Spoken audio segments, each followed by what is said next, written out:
시간 우리에게 주신 하나님의 말씀은 창세기 12장 1절에서 4절 말씀입니다. 구약 14면입니다.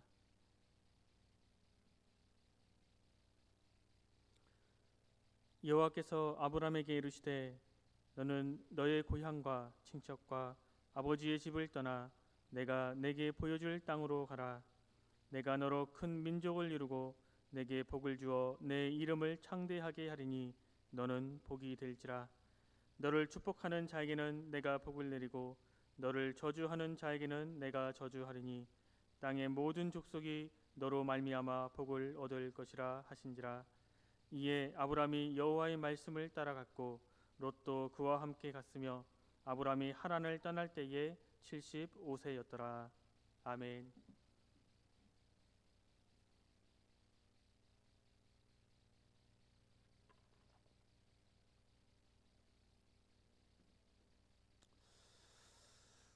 지난 주일에는 신구약 성경의 중심 사상이면서 예수님이 가르치셨던 하나님 나라의 복음에 대한 첫 번째 말씀으로 깨어진 세상, 길을 잃은 사람들이라는 말씀을 전해드렸습니다. 하나님께서 온 세상과 인간을 창조하신 분이시라는 것, 모든 것의 주인이시라는 것입니다. 그리고 피조물인 인간은 무한한 생명과 능력과 사랑이신 하나님 안에 살아갈 때 부족함이 없이 살아갈 수 있는 것입니다. 그러나 인간이 우주와 자기 인생의 중심에서 하나님을 몰아내고 그 중심에 자신을 세웠습니다. 이것은 피조물인 인간이 창조주 하나님께 대항하여 등을 돌리는 행위입니다. 또한 이것은 인간이 창조주 하나님의 무한한 자원을 공급받아 살 수 있는 길, 그 활로를 끊어버리고 스스로 자기 안에 제한된 자원에 갇히게 되는 것입니다. 우리가 그림을 한번 봅니다. 여기 뿌리 뽑힌 나무의 모습이 나오죠. 생명의 대지에서 뿌리 뽑혀진 나무는 저렇게 건장한 것처럼 보이지만 이미 병들어 있고 또 이미 쇠락하는 길에 들어가 있는 것입니다. 곧 이제 저 나무는 죽게 되겠죠. 원래 나무의 모습은, 피조물의 우리 인간의 모습은 이래야 됩니다. 생명의 근원이신 하나님께 뿌리 내려서 저렇게 뿌리 깊은 나무처럼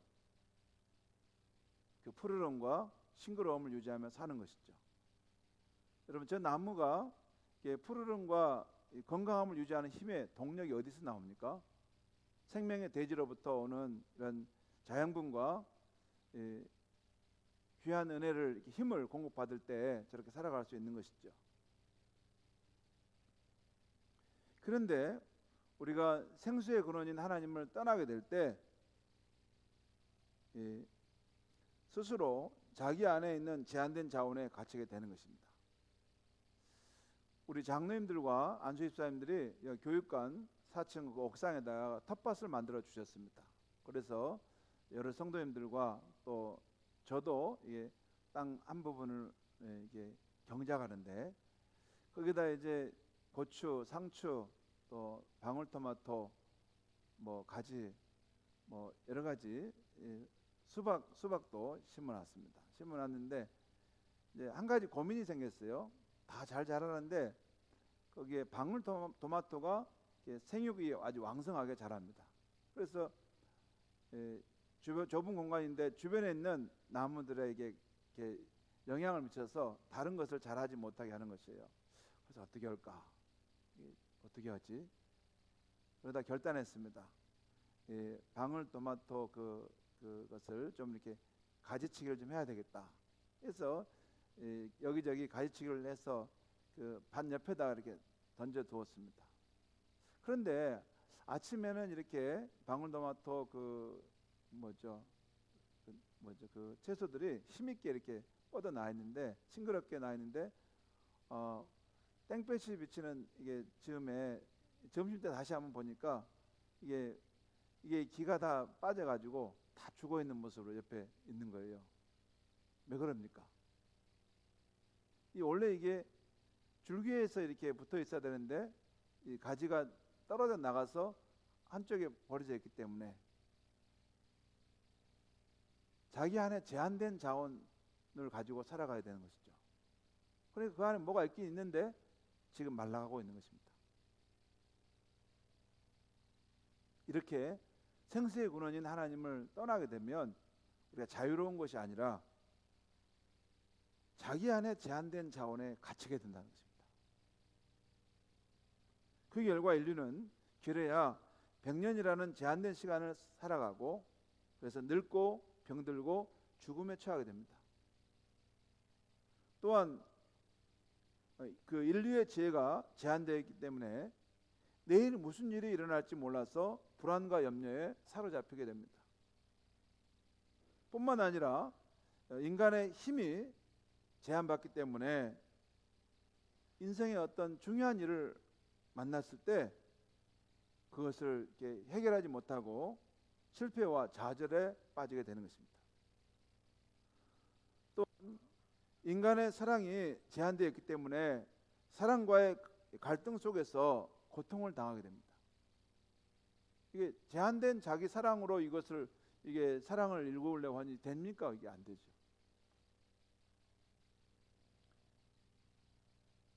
이와 같이 자원의 제한으로 인해서 인간은 여러 가지 공경에 처하게 되는 것입니다.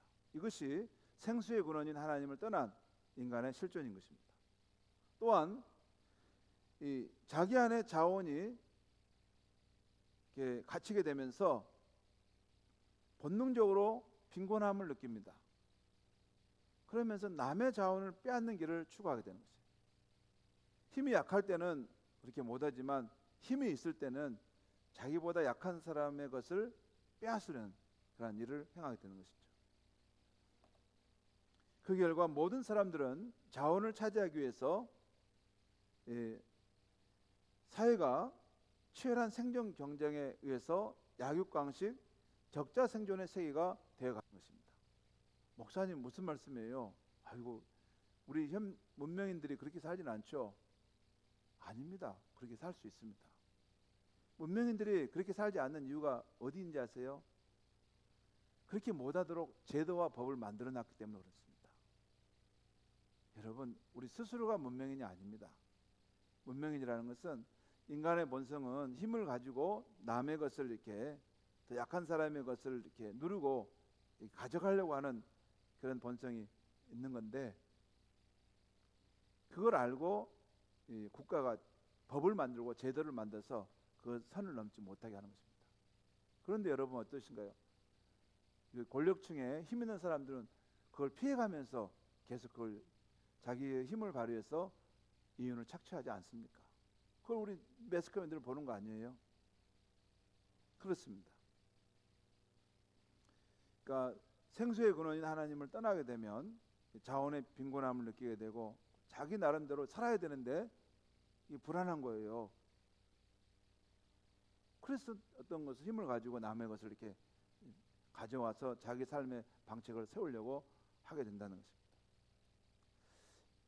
금주에 이 땅에 6.25 전쟁이 일어난 지 71주 전이 되는 주간입니다. 이 한반도 땅에 일어난 6.25 전쟁도 하나님을 부정하고 떠난 공산주의자들이 동족끼리 죽이고 파멸시키더라도 자신들의 목적을 이루려는 뜻으로 일으킨 것입니다. 하나님이 이 한반도 땅의 주인임을 인정하였더라면 그렇게 전쟁을 일으키면서까지 침략할 수 없었을 것입니다. 물론 전쟁 중에 우리나라 경찰들과 군인들도 무고한 백성들을 적법한 절차 없이 죽이는 불법을 저질렀던 일도 부인할 수 없습니다. 제가 지난주에 이 다큐 프로그램을 봤는데 이 세상에서 가장 길고 긴 무덤이라는 이런 프로였어요. 그것은 6.25 동란 때 있었던 참 슬픈 역사인데 북한군만 우리 자익 사람들만 우리 양민이나 사람들을 어렵게 한 것이 아니고 우리 경찰과 군인들도 이 자익계통에 관련된 사람들을 무차별하게 생명을 앗아가고 죽이는 일을 했다는 거죠. 어떤 거냐면 북한에서 이렇게 전쟁을 일으키고 내려오니까 우리가 후방으로 밀려가지 않습니까?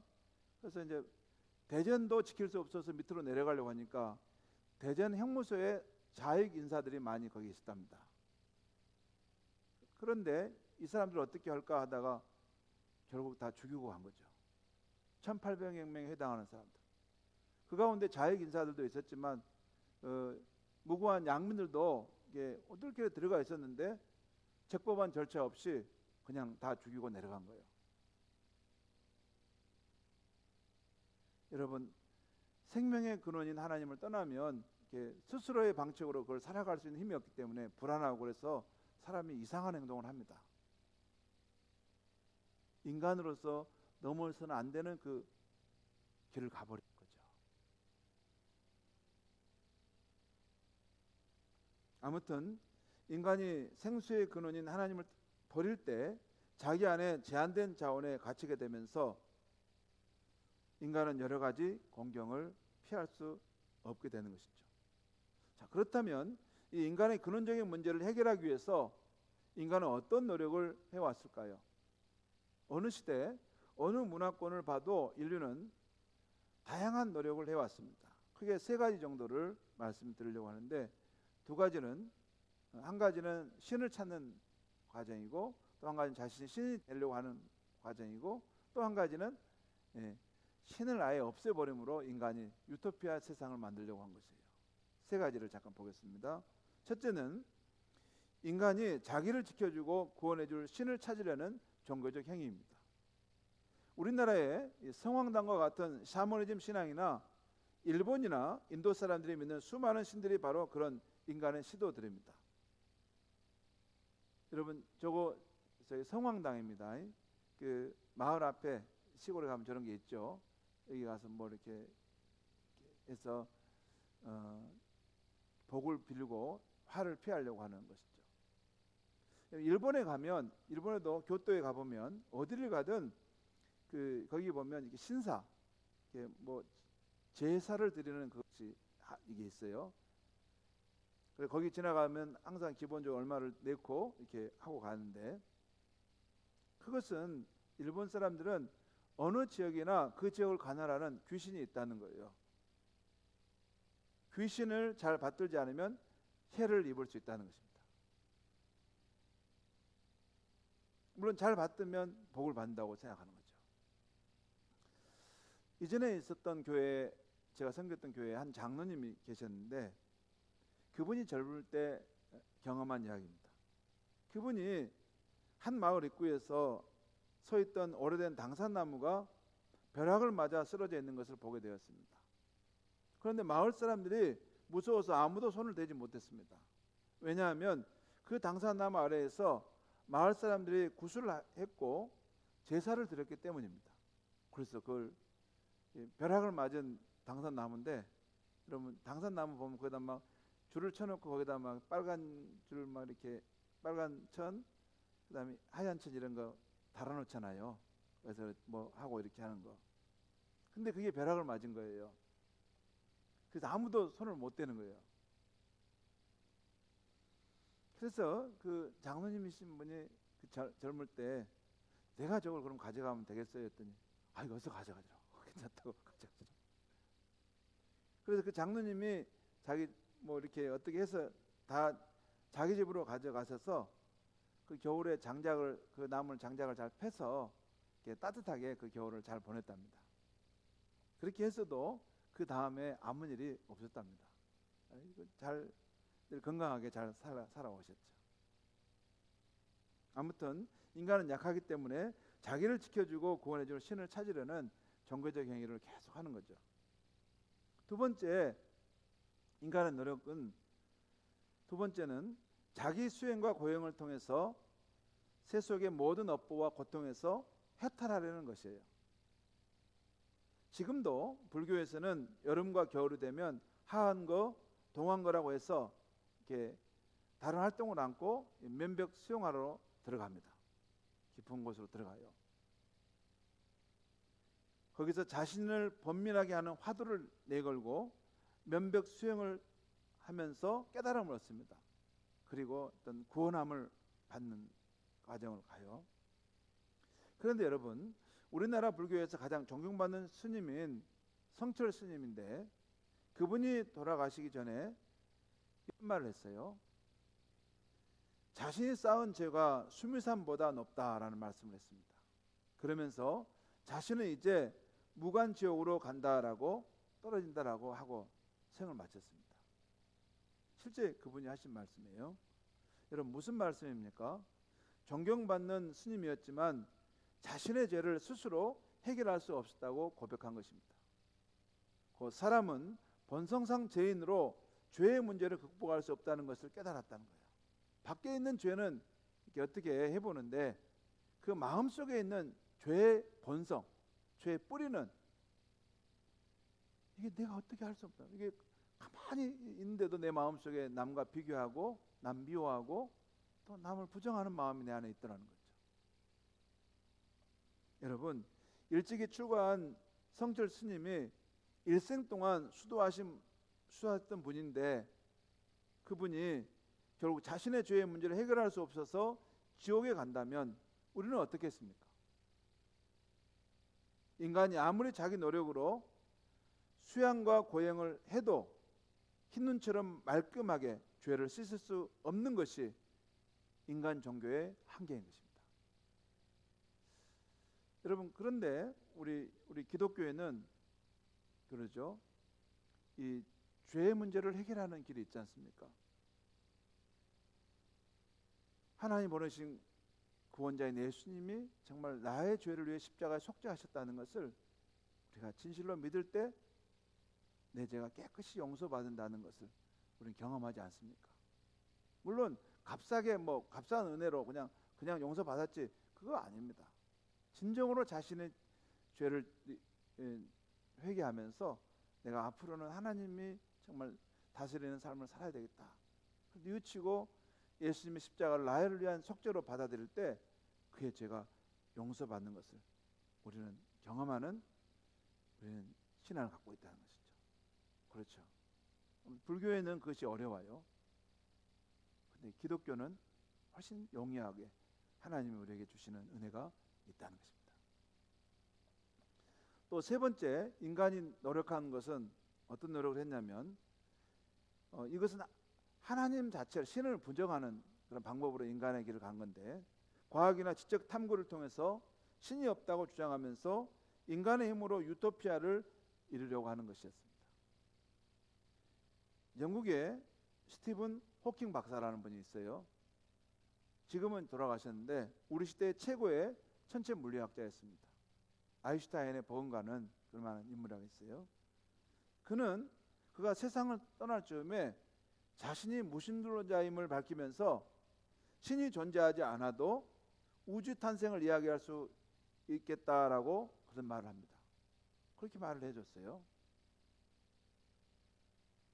그래서 많은 영국의 무신론자들이 봐라 저런 과학자도 이 신이 없다고 하지 않느냐. 그런데 여러분 스티븐 호킹 박사가 우주의 탄생을 이야기할 때 특이점 이론을 가지고 설명했습니다. 그러니까 이 우주는 무한한 에너지 덩어리인 한 특별한 점에서 시작됐다는 것이에요. 여러분 현대 천체 물리학자들이 공통적으로 합의하고 있는 법칙이 이 우주의 이 생성은 빅뱅, 처음에 어떤 물체가 폭발하면서 거기서 가스가 나오고 막 이렇게 융합이 되면서 별이 생기고 태양계가 생기고 은하계가 생기고 막 하면서 계속 이렇게 우주의 영역이 확장돼 갔다는 것이죠. 지금도 확장되고 있다고 지금 분명히 보고 있어요. 이건 과학적으로 확인될 수 있는 사항이에요. 그런데 그러면 이게 빅뱅 이게 시작됐다면 그러면 첫 출발점이 있어야 될 거 아니에요. 그것을 특이점이라고 해요. 특이점. 첫 번째죠. 그러니까 무한히 어떤 압축되어 있는 어떤 작은 점이 있었는데 무한한 질량이 어떤 힘이 압축되어 있었는데 그것이 어느 순간 폭발하면서 이게 확 확장되면서 우주가 이렇게 형성되기 시작했다는 거죠.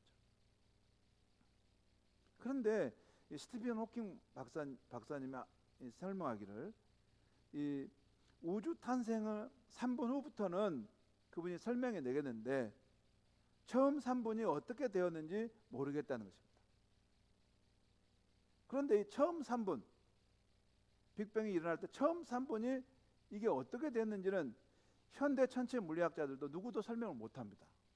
거기까지는 설명을 못해요.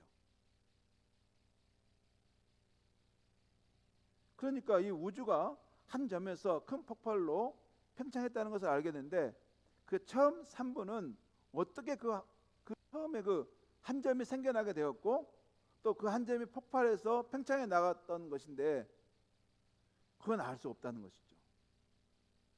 여러분, 그렇죠. 그건 설명이 안 됩니다. 그것은 왜냐하면 무에서 유가 나오는 상황인데, 그러잖아요. 무에서 우주가 시작되기 어떤 한 점에서 빵 터쳐서 이게 시작됐다는 것인데, 그럼 그 한 점은 뭐요? 무에서 유가 딱 생겨서 이게 시작된 건데, 그래서 확장되어 것인데, 이것은 창세기 1장에 하나님께서 말씀으로 무에서 유를 창조하시는 그 천지 창조를 이것을 받아들일 때만 설명될 수 있는 것입니다. 영국의 런던 대학에서 발생 생물학을 연구하는 루이스 월퍼트라는 분이 계십니다. 이분인데 이분도 이런 생물학 분야의 대가입니다. 그리고 진화론자이고 무신론자입니다. 세계적인 권위자예요.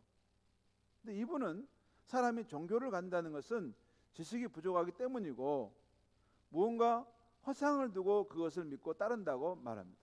자기는 종교를 갖지 않아요. 그러면서 우리 인생에는 신도 없고 목적도 없고 소명도 없다고 그런 말합니다. 인류는 하나의 단세포에서 시작해서 다세포 생물로 그리고 우리 몸의 장기가 생기게 되었고 결국 사람이 만들어졌다고 말합니다. 그분은 아주 열심히 살았고 지금도 열심히 연구하고 살아가는 분입니다. 아마 지금 80이 아마 넘으셨을 거예요. 그런데 한 번은 신문 기자가 그분에게 인터뷰하면서 지금 인생에 대해서 무엇을 느끼는지 물어봤습니다. 그러자 그분이 인생은 재밌고 또 열심히 살아왔는데 지금은 우울합니다 라고 이렇게 답하더라는 거죠. 우울하더라는 거예요. 당연하지 않겠습니까? 인생을 열심히 산다 하더라도 인생이 아무런 목적도 의미도 없고 죽으면 다 무로 돌아가고 죽은 후 돌아갈 안식처가 없다면 그렇지 않겠습니까? 지금까지 많은 과학자와 철학자가 우주의 기원과 인생의 근원을 탐구했지만 창조주 하나님을 만나지 못함으로 인간 존재의 근원적인 답을 얻지 못하고 세상을 떠났습니다. 그분들은 지식이 많아질수록 이 지식들이 다 무슨 소용이겠는가? 이 지식들이 내 인생의 목적과 의미와 죽음 이후의 세계에 대해서 아무것도 알려줄 수 없고 그러면서 내가 불안하게 죽어간다면 그 배운 지식이 무슨 의미가 있어요? 저는 이걸 어느 정도 알 것 같아요. 제가 이렇게 저도 이제 뭐 성경을 연구하고 또 이 시대를 보고 늘 준비하는 사람이기 때문에 책을 보지만 책을 읽다가 어느 순간 더덥고 헛되다는 생각이 들어요. 이게 무슨 의미가 있을까? 정말 인생에 내가 왜 사는가? 이 어려운 세상에서도 우리 인생이 희망을 가지고 살아가는 그 이유, 또 인생이 죽는 순간 소망에 대한 이유를 말해주지 않는 것이라면 그 책을 읽는 것이 무슨 소망이 있겠어요? 아무튼 그것이 이렇게 여러분 이게 그 과학이라든 철학을 통해서 무엇을 이렇게 밝혀갈 때 분명 우리 삶에 어떤 유익을 주는 게 있습니다. 인생의 어떤 복잡한 문제를 이렇게 풀어주고 이렇게 좀 더 이렇게 질서와 조화 있는 삶을 살도록 도와준 면이 있어요. 하지만 인생의 근원적인 문제, 나는 누구인가? 나는 무엇을 위해 살다 가는 것인가? 내가 인생을 마쳤을 때 죽음 후에는 나는 어떻게 되는 것인가? 그에 대해서 아무런 말을 해주지 못한다면 오히려 나이가 들어갈수록 더 공허해질 뿐인 것이죠. 자, 자, 이렇게 인간이 이 근원적인 문제를 극복하려고 노력했는데 이런 모습을 볼 때 하나님의 마음은 어떠셨을까요? 성경을 보면 하나님도 우리를 찾고자 하셨습니다. 집을 나간 자식을 찾는 아버지의 마음으로 하나님 더욱 간절하게 우리 인류를 찾고자 하셨습니다. 그러면 하나님께서 깨어진 세상과 자기중심적 죄악에 빠진 인간을 회복하기 위해서 하나님 쓰신 방법은 무엇일까요? 하나님께서 택하신 방법은 한 인간을 찾아가서 자신의 뜻을 나타내시고 인격적으로 반응할 기회를 주신 것이었습니다. 오늘 읽은 창세기 12장에 나오는 사건, 이 사건은 성경에서 가장 중요한 사건 중에 하나입니다. 이게 천지창조도 중요하지만 예수님의 동정녀 탄생도 중요하지만 오늘 이 하나님이 아브라함을, 인류를 대표해서 아브라함을 처음 만나서 그를 부르신 이 사건도 굉장히 중요한 사건입니다. 여기에 나오는 아브라함은 이후에 하나님을 믿는 모든 백성들의 조상이 되는 사람이었어요. 또 오늘 아브라함에게 약속하신 대로 그의 후손으로 예수 그리스도가 태어나게 하셔서 그를 믿음으로 온 인류가 구원받게 하신 그 사람이 바로 이 사람입니다.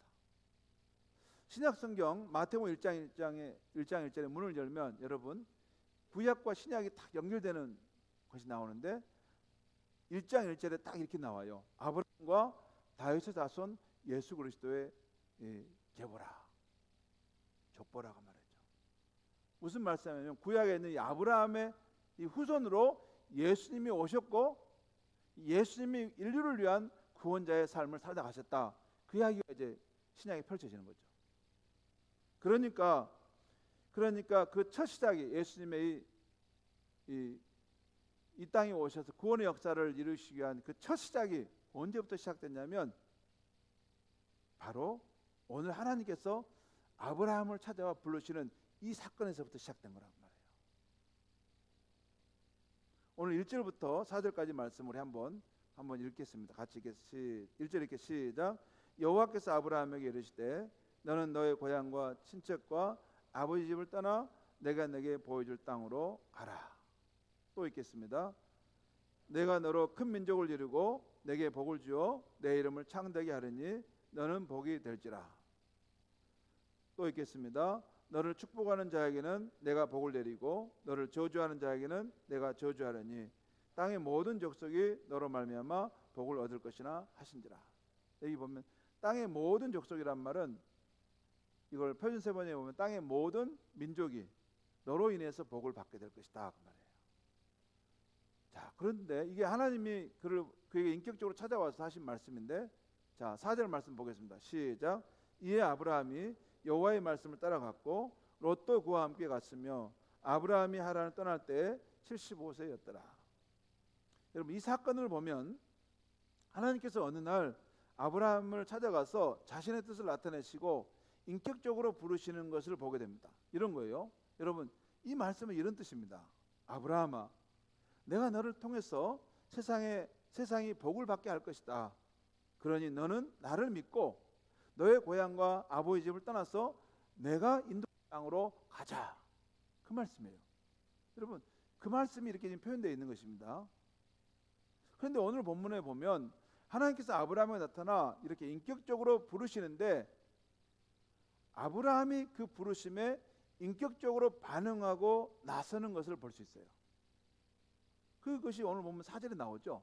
4절에 이런 말 나오잖아요. 이에, 그러니까 하나님이 그를 인격적으로 만나시고 부르실 때 이에 아브라함이 여호와의 말씀을 따라갔다.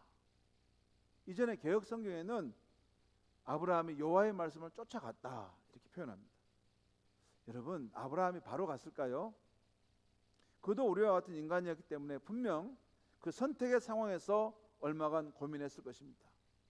아무튼 그 결과는 여호와의 약속의 말씀을 믿고 따라가는 쪽으로 그는 선택했다는 거예요.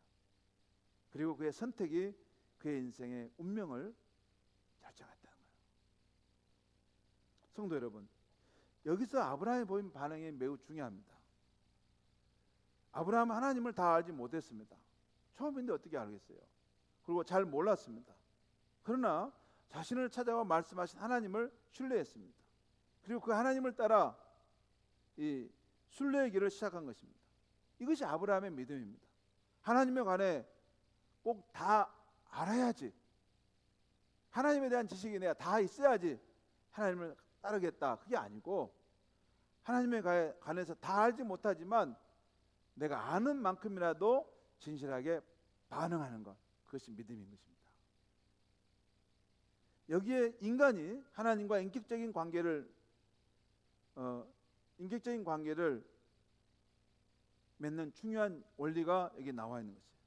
그리고 하나님이 인격적으로 자신의 뜻을 우리에게 나타내신 것에 대해서 우리가 진실하게 반응하게 될 때 우리 인류가 회복되고 구원받는 길이 있다는 것을 보여주고 있는 것이죠. 아브라함이 이렇게 하나님의 부르심을 받고 나섰는데 그 후에 보면 후손이 없었습니다. 그로부터 큰 민족이 일어나려면 후손이 있어야 하는데 생기지 않았습니다. 그때 인간적으로 그는 낙심했습니다. 다시 하나님께서 그에게 나타나 분명히 내 몸에서 태어날 자가 내 상속자가 될 것이다 라고 하시면서 그를 밖으로 데리고 나갔어요. 아니, 지금 나이도 지금 한참 80이 넘어가고 한참 지금 어려운 때인데 이 자식이 하나 없는데 어떻게 뭐 그런 걸 하십니까? 여기 보면 거기 보면 5절에 창세기 15장 5절에 이런 말씀이 있어요. 한번 같이 읽어보겠습니다. 시작. 그를 이끌고 밖으로 나가 이르시되 하늘을 우러러 뭇별을 셀 수 있나 보라. 또 그에게 이르시되 내 자손이 이와 같으리라. 그러니까 아브라함이 자손이 없다고 낙심하고 있을 때 아니다, 꼭 내 후손을 통해서 내가 이 하늘의 뭇별과 같은 많은 사람들이 있게 할 것이다. 그걸 다시 말씀하셨어요. 여러분, 하나님께서 자신의 뜻을 나타내셨잖아요. 근데 그걸 믿을 수 있을까요? 그런데 그 다음에 6절 말씀에 이런 말씀이 있어요. 놀라운 말씀이. 한번 우리 같이 읽겠습니다. 시작. 아브라함이 여호와를 믿으니 여호와께서 이를 그의 의로 여기시고. 그러니까 아브라함이 이 여호와 하나님의 이 약속의 말씀을 믿었다는 거예요. 근데 하나님이 그의 믿음을 보시고 그를 의롭다고 인정해 주셨다는 거예요. 의롭다 인정하신 것은 그와 관계가 회복된다는 것, 구원받는다는 것을 의미합니다. 여러분, 성경의 하나님께서 우리에게 기대하시는 것은 인간이 기복적인 종교생활, 선행, 또 고행과 수도, 그리고 진리 탐구를 통해 궁극적인 진리를 찾는 것이 아닙니다. 하나님은 인간이 다시 생수의 근원에게로 회복되는 길을 제시하시는데 그것은 하나님이 알려준 만큼 진실하게 믿음으로 반응하는 것입니다. 곧 인생이 열심히 사는 것, 착한 일을 많이 하는 것, 많이 공부하는 것, 이런 것을 하나님이 원하시는 것이 아닙니다. 성경의 하나님은 우리에게 이렇게 말씀하십니다. 나를 알아라. 그리고 나를 안 만큼 나를 믿고 따르는 것이 믿음이다. 이 믿음을 볼 때 나는 기쁘다 하시는 것이 하나님이십니다.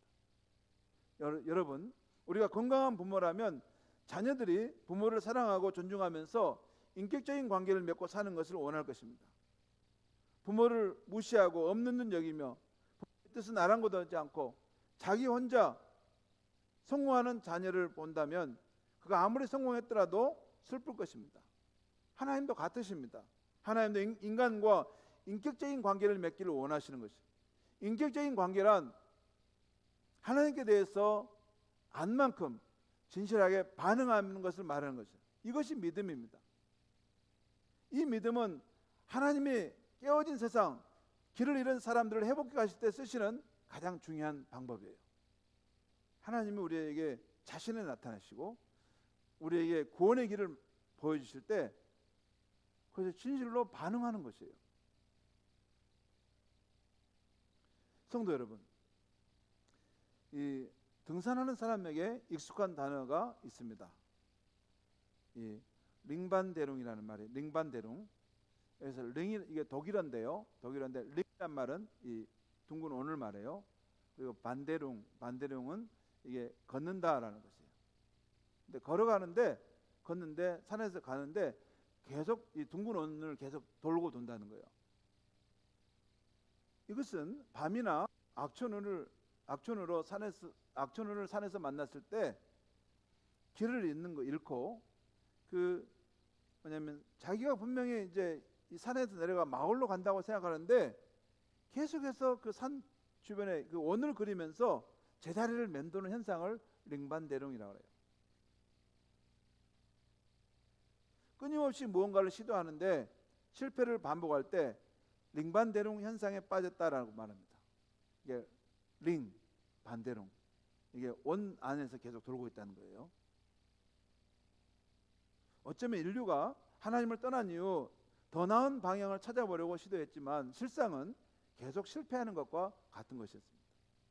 이런 모습은 각 개인의 상황에서도 있을 수 있는 일입니다. 자신은 잘 살아보겠다고 열심히 노력하고 애쓰는데 일이 더 꼬이고 사람과의 관계가 더 어려워지는 것입니다.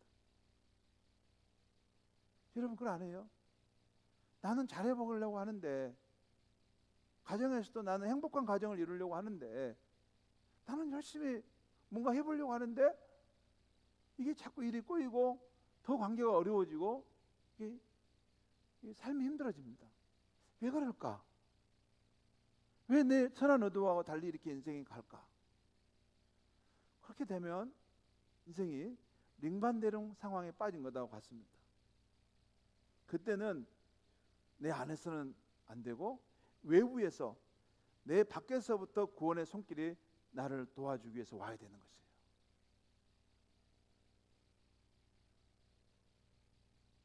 성도 여러분, 하나님을 떠나 자신을 주인으로 삼고 살아가는 인간, 그리고 그로 인해 깨어지고 상처 입을 수밖에 없는 세상을 바라보면서 하나님은 어떤 생각을 하셨을까요? 하나님의 사랑을 거절하고 배신한 인간이 겪는 고통을 당연하게 보셨을까요? 깨어진 세상과 길을 잃고 방황하는 인간을 무심하게 바라보셨을까요? 사람들이 링반대롱 가운데 하나님을 간절히 찾을 때 하나님도 역시 인간을 찾고 계셨던 것입니다. 그리고 깨어진 세상, 길을 잃은 사람들을 구원하시려는 하나님의 대안은 때가 이르렀을 때 세상을 회복할 구원자를 보내시는 것이었습니다. 그분은 하나님의 아들로서 사람의 몸을 입고 이 땅에 오신 예수님이십니다. 이 예수님이 오셔서 우리 인류를 위해 어떤 구원의 역사를 행하셨는가는 제가 다음 주에 주일에 또 말씀드리겠습니다. 오늘은 우리 중에 세 부류의 교인이 있을 거라고 여겨져서 제가 이걸만 잠깐 말씀드리고 마치려고 해요. 첫 번째는 교회를 다닌 지가 오래되었지만 아직도 하나님을 믿는 신앙, 진실로 믿는 길을 선택하지 않고 다니시는 분들을 위한 말씀입니다.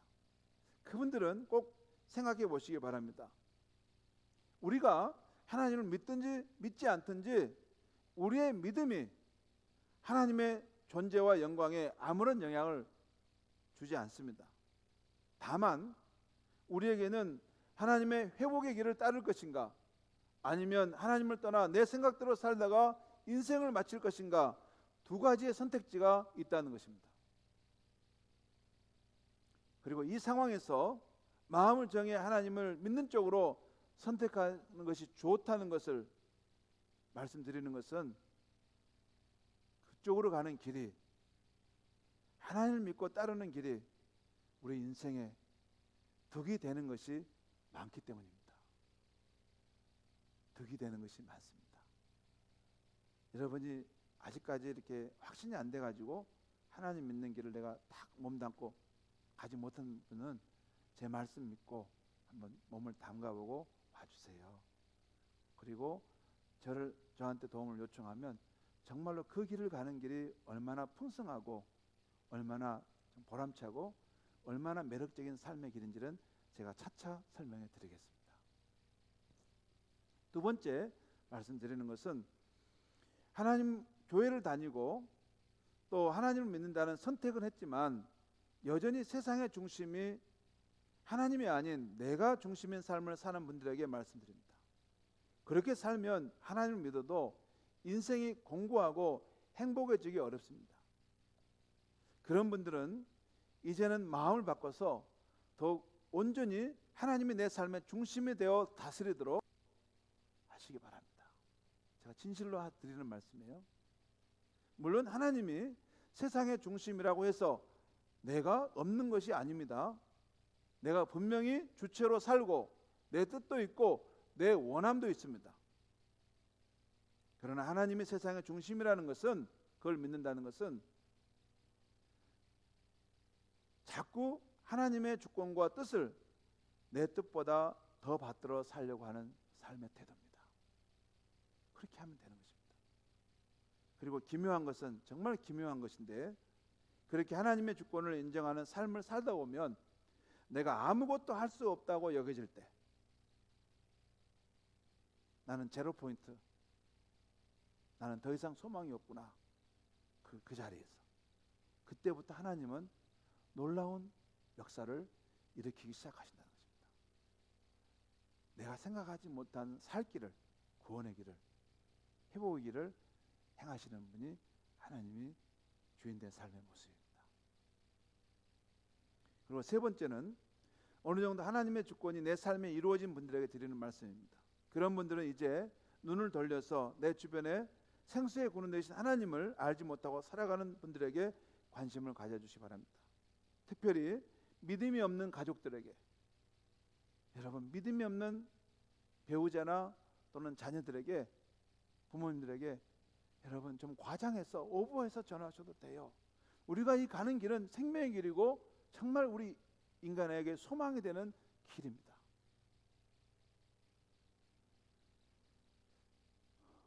이 사람이, 내 가족이 하나님을 알고서 정말 행복했으면 좋겠는데, 내 친구의 인생이 저렇게 망가지면 안 되는데, 저렇게 쓸쓸하게 생을 마치면 안 되는데 하는 안타까운 마음을 갖고 그를 주님께 인도하려고 힘써야 한다는 것입니다. 사랑하는 성도 여러분, 바로 이러한 삶의 반응들이 죄와 고통 가운데 사는 우리들을 회복하시기 위해서 하나님께서 구원의 손길을 내밀어 주셨다는 것을 아는 인생이 바로 이것을 진실로 선택할 수 있는 길이 되는 줄 믿습니다. 세 가지 기도하겠습니다. 하나님 아버지, 생수의 근원인 하나님을 떠나고 살 수 없는 그 웅덩이를 붙드는 그 인생은 자기의 제한된 한계 속에 갇혀 사는 것임을 보게 하셨습니다. 그리고 그 인생이 회복되는 길은 우리에게 찾아오셔서 자신의 구원의 뜻을 분명히 보여주신 하나님 앞에 우리가 아는 만큼 진실하게 반응한 길임을 일깨워 주시니 감사합니다. 하나님, 예수 그리스도 안에서 우리를 구원해 주시고 또 우리의 삶을 온전히 회복해 주시기에 오신 그 하나님을 우리의 삶의 중심에 모셔드리고 그 하나님의 주권을 인정하며 살아감으로 우리의 삶에 얽히고 무너진 것들이 아름답게 회복되고 건강하게 세워져가는 인생이 되게 하여 주시옵소서. 예수님의 이름으로 기도하옵나이다.